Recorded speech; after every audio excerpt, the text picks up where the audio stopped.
اور پھر باجی یہ سب برداشت نہ کر پائیں اور مڑ کر جلدی سے تیز قدموں سے چلتی اندر جانے لگی۔ باجی کمرے میں چلی گئیں، جبکہ میں وہیں ہکا بکا کھڑا یہ منظر اپنے ذہن میں دوہراتا کھڑا رہا۔ ایک لمحے کے لیے میرے ذہن میں یہ خیال دوڑا کہ میں اپنی سگی بہن کو اس نظر سے دیکھ رہا تھا۔ میں تو عجیب سی کیفیت میں کانپی جا رہا تھا، مجھ سے رہا نہیں گیا، میرے ذہن میں تو کچھ اور تھا۔ یہ کیا ہو گیا؟ باجی نے ہی اپنا آپ مجھے دکھا دیا۔ مجھے ٹھنڈا کرنے کے لیے میں پھر واپس غلط کاموں میں نہ پڑ جاؤں۔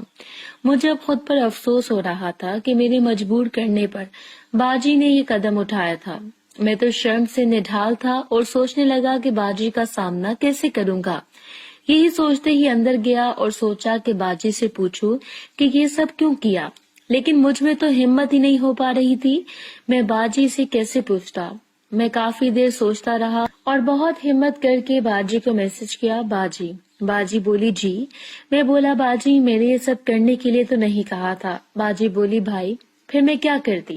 میں بولا باجی اب آپ نے یہ سب نہیں کرنا تھا، آپ مجھے بتا دیتی کہ میں کچھ نہیں کر سکتی، میں دیکھ لیتا۔ باجی بولی بھائی مجھ سے تمہاری حالت دیکھی نہیں جا رہی تھی۔ میں بولا باجی پر یہ تو حل نہیں تھا نا، آپ میری بہن ہے اور بہنوں کے ساتھ یہ سب نہیں ہوتا۔ باجی بولی بھائی پھر میں کیا کرتی؟ مجھے تو یہی حل نظر آیا۔ میں بولا باجی سوری، میری وجہ سے آپ کو اپنا آپ دکھانا پڑا۔ باجی بولی کسی کو نہیں دکھایا، اپنے بھائی کو ہی دکھایا ہے۔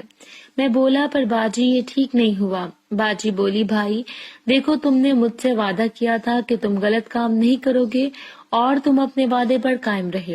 تم نے میری عزت کی، مجھے تمہاری حالت پر ترس آیا۔ پہلے تو میں نے سوچا کہ تمہیں اجازت دے دوں، لیکن بھائی میں جانتی ہوں جب کوئی اس دلدل میں گر جائے تو پھر نکلنا مشکل ہے۔ پھر میں نے بھی تو تمہاری ضرورت پوری کرنے کا وعدہ کر رکھا تھا۔ میں بولا باجی میرا مقصد آپ کو تنگ کرنا نہیں تھا، آپ کو برا لگا ہو سوری۔ باجی بولی بھائی مجھے نہیں برا لگا، آخر تم میرے بھائی ہو، تم نے ہی دکھایا ہے، کسی غیر نے تو نہیں دیکھا، اور اتنی کی خیر ہے۔ میں بولا لیکن باجی ہم بہن بھائی بھی تو ہیں۔ باجی بولی بھائی کوئی بات نہیں، میں تمہیں اس دلدل سے بچانے کے لیے یہ قربانی دے رہی ہوں، لیکن بھائی ایک حد تک کچھ حدود میں رہ کر اتنا تو میں تمہارے لیے کر سکتی ہوں، لیکن بھائی اس سے زیادہ میں تمہاری ڈیمانڈ پوری نہیں کر سکتی۔ میں بولا باجی یہ سب غلط ہے۔ باجی بولی بھائی کچھ غلط نہیں، ہم اس سے آگے نہیں بڑھیں گے، تم بھی اپنی حد میں رہنا، لوگ تو یہاں بہت کچھ کر رہے ہیں۔ میں بولا باجی مطلب؟ باجی بولی بھائی تمہیں نہیں پتا؟ میں بولا نہیں۔ باجی بولی بھائی ہمارے ارد گرد کے گھروں میں لوگوں میں اپنی بہن بیٹی کی تمیز نہیں رہی، اندر جانے چھپ چھپ کر سب ہو رہا ہے، اگر ہم بھی تھوڑا کر لیں گے تو کچھ نہیں ہوگا۔ بھائی میرا مقصد تمہیں غلط راستے سے ہٹانا ہے، ہم گھر میں اتنا تو کر سکتے ہیں کہ تمہیں باہر جانے کی ضرورت نہ پڑے۔ میں کچھ نہ بولا تو باجی بولی بھائی تم سمجھ رہے ہو نا؟ میں بولا باجی امی اور سعدیہ کو پتہ چلا تو باجی بولی سیکرٹ رکھنا تم، میں بھی رکھوں گی، اور ہر وقت ڈیمانڈ مت کرنا تم۔ میں بولا جی باجی۔ باجی بولی اب اتنا کافی ہے، امید ہے تمہارا شیطان کچھ کم ہوا ہوگا۔ میں کچھ نہ کہہ سکا، مجھے تو شیطان بھول چکا تھا۔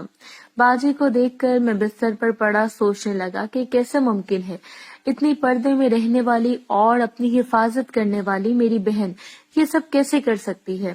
میں آہستہ آہستہ شوق سے نکلا تو میری آنکھوں کے سامنے باجی کی خوبصورتی دوڑنے لگی اور بے اختیار میرا ہاتھ میرے نیچے چلا گیا۔ میں باجی کو سوچتا ہوا آنکھیں بند کر کے اپنے ہاتھ سے دروازہ پینٹ کرنے لگا۔ فارغ ہو کر میں سارا سین سوچ کر ایک بار تو شرم سے لال ہو گیا اور سوچنے لگا کہ کتنا غلط کیا میں نے۔ میں یہی سوچتا رہا، پتہ نہیں کب سو گیا۔ صبح اٹھا تو کچھ فریش تھا، میرے ذہن میں باجی کا روپ ابھی تک دوڑ رہا تھا۔ میں اٹھا اور نہا کر نکلا تو باجی کھانا بنا رہی تھی۔ وہ اب نارمل کپڑوں میں تھی اور دوپٹے میں تھی، جسے دیکھ کر میں سمجھا کہ چلو شکر ہے باجی کو بھی احساس ہو گیا کہ یہ غلط تھا۔ باجی نے مجھے دیکھا تو بالکل ہلکا سا مسکرا دی۔ باجی دوپٹے میں تھی لیکن سر سے دوپٹہ اترا تھا، جسے باجی کی گت مجھے نظر آئی۔ باجی کی نظر مجھ سے ٹکرائی تو باجی کی ناک میں چمکتا کوکا بہت بھلا لگ رہا تھا۔ میرا دل تو کیا کہ باجی کو دیکھتا رہوں۔ باجی کی نظر مجھ سے ٹکرائی تو باجی کی نظر میں لالی اتری ہوئی تھی۔ باجی مجھے دیکھ کر شرما گئی۔ میں بھی مزید وہاں نہ کھڑا ہو سکا اور وہاں سے ہٹ گیا۔ میں نے پہلی دفعہ باجی پر کوئی اور ہی نگاہ ڈالی تھی، جو باجی کو بھی پتا تھی۔ مزہ تو تھا اس کام میں، لیکن کہیں فیل بھی ہو رہا تھا کہ غلط بھی ہے، ایسے نہیں کرنا چاہیے، لیکن اور کوئی چارہ بھی نہیں تھا۔ میں تو اسی سوچ میں ڈوبا تھا کہ باجی اس وقت کھانا لائیں۔ میں نے باجی کے ہاتھ سے کھانا پکڑ کے اوپر دیکھا تو میری نظر سیدھی باجی کے آگے گئی۔ باجی اب میرے بہت قریب کھڑی تھی۔ باجی شبانہ نے اپنے دوپٹہ اس طرح سیٹ کیا ہوا تھا کہ وہ مجھے نظارہ کروا رہے تھے۔ امی اندر کچن میں تھی، سعدیہ اسکول جا چکی تھی اور تو تھا کوئی نہیں۔ میں نے ایک نظر بھر کے دیکھ لیا، باجی کھانا میرے سامنے رکھ کر مڑ گئی۔ باجی کی نظر اس دوران جھکی رہی۔ باجی کا چہرہ شرم سے ٹماٹر ہو رہا تھا۔ باجی کے مڑنے سے میری نظر باجی کی لمبی گد پر پڑی۔ باجی کچن کے دروازے پر جا کر مڑی اور مجھے دیکھا تو میں اس کو گھور رہا تھا، جس سے میری نظر باجی کی نظر سے ملی تو باجی کی گہری آنکھوں میں ایک عجیب سی چمک تھی اور باجی کی آنکھیں شرم سے لال ہو رہی تھیں۔ باجی جلدی سے اندر چلی گئی۔ میں کھانا کھاتا سوچنے لگا کہ یہ سب کیا ہو رہا ہے۔ باجی شبانہ مجھے اپنا آپ دکھا کر تو نڈھال کر رہی ہیں، وہ یہ سب میرے شیطان کو روکنے کے لیے کر رہی تھی، لیکن میرا شیطان تو مزید بڑھ رہا تھا۔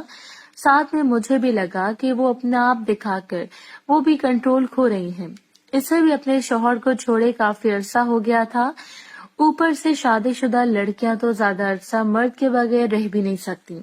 انہی سوچوں میں کھانا کھا چکا تو امی چائے لے آئی۔ میں سمجھ گیا کہ باجی یوں میرے دیکھنے سے گھبرا گئی ہیں یا وہ مجھے اب دکھانا نہیں چاہتی۔ انہی سوچوں میں میں باہر نکل گئی۔ کچھ مصروفیت کے بعد فری ہوا تو ایسے ہی باجی کا خیال آیا تو باجی کو میسج کیا کہ باجی کیا حال ہے۔ باجی بولی ٹھیک ہوں، تم سناؤ؟ میں بولا ٹھیک ہوں۔ باجی بولی بھائی شیطان اترا کہ نہیں؟ میں بولا باجی صرف دیکھنے سے تو نہیں جانے والا۔ باجی بولی کیا مطلب؟ میں بولا باجی بس اب روز دیکھنا پڑے گا۔ باجی میری بات پر بولی بدتمیز، حد میں رہو۔ میں بولا باجی آپ بہت خوبصورت ہیں۔ باجی اس بات پر شرما گئی اور بولی بس کرو بے حیا، اتنا بھی نہ کھلو۔ میں باجی کی بات سے سمجھ گیا کہ میں زیادہ ہی کھلی بات کر دی ہے۔ میں بولا سوری باجی، روانی میں پتہ نہیں چلا۔ باجی بولی دھیان رکھا کرو، بہن ہوں تمہاری، کوئی بازاری کڑی نہیں۔ میں بولا اچھا باجی، سوری نا پلیز۔ باجی بولی اوکے، میں کام کر لوں۔